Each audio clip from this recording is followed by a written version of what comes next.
टूटी फूटी झोंपड़ी में एक बूढ़ी अम्मा रहती थी। बूढ़ी अम्मा के आगे पीछे कोई नहीं था। वो अकेली ही रहती थी और गाय पालकर उसी से अपना गुजर बसेरा चलाती थी।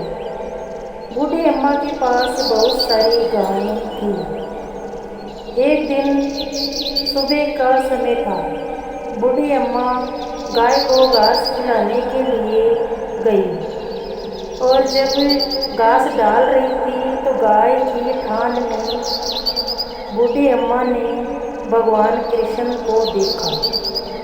भगवान ने बूढ़ी अम्मा को दर्शन दिया। पहले तो बूढ़ी अम्मा देखकर चौंक गई, फिर देखकर सोचकर सोच बोली, ये तो भगवान है। और बहुत खुश हुई और प्रणाम किया। और यही सोचकर खुश होती हुई घर के बाहर आ गई और जोर जोर से चिल्ला चिल्ला कर कहने लगी, मैंने भगवान को देखा, मैंने भगवान को देखा। बूढ़ी अम्मा के शोर से गांव वाले इकट्ठे हुए और कहने लगे, बूढ़ी अम्मा क्यों शोर मचा रही हो, क्या हुआ है तुझे? बूढ़ी अम्मा ने कहा, अरे देखो, मैंने भगवान कृष्ण का दर्शन किया। जब मैं गाय को चारा खिला रही थी तभी भगवान ने मुझे दर्शन दिया। किसी एक ने कहा, लो देखो, कभी नाती धोती तो है नहीं, न जाने कितने महीने हो गए इसे नहाए हुए और इसे भगवान दिखेंगे। तुझे शर्म तो आती नहीं है बुढ़िया, झूठा हमारा टाइम खराब कर रही है। किसी दूसरे ने कहा, अरे भाई, 1-2 महीने नहीं, मुझे तो लगता है तब से पैदा हुई है, किसी ने कभी नहीं नहाया होगा और झूठी बातों में उलझा रही है। भगवान को देखा, भगवान को देखा। भगवान गिरी है तुझे दिखने के लिए।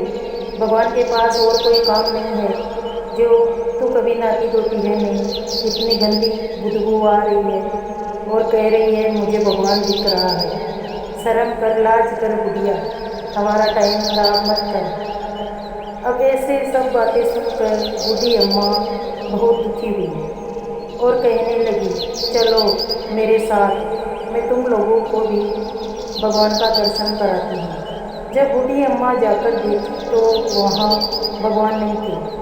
अब बूढ़ी अम्मा की बात पे कौन विश्वास करता।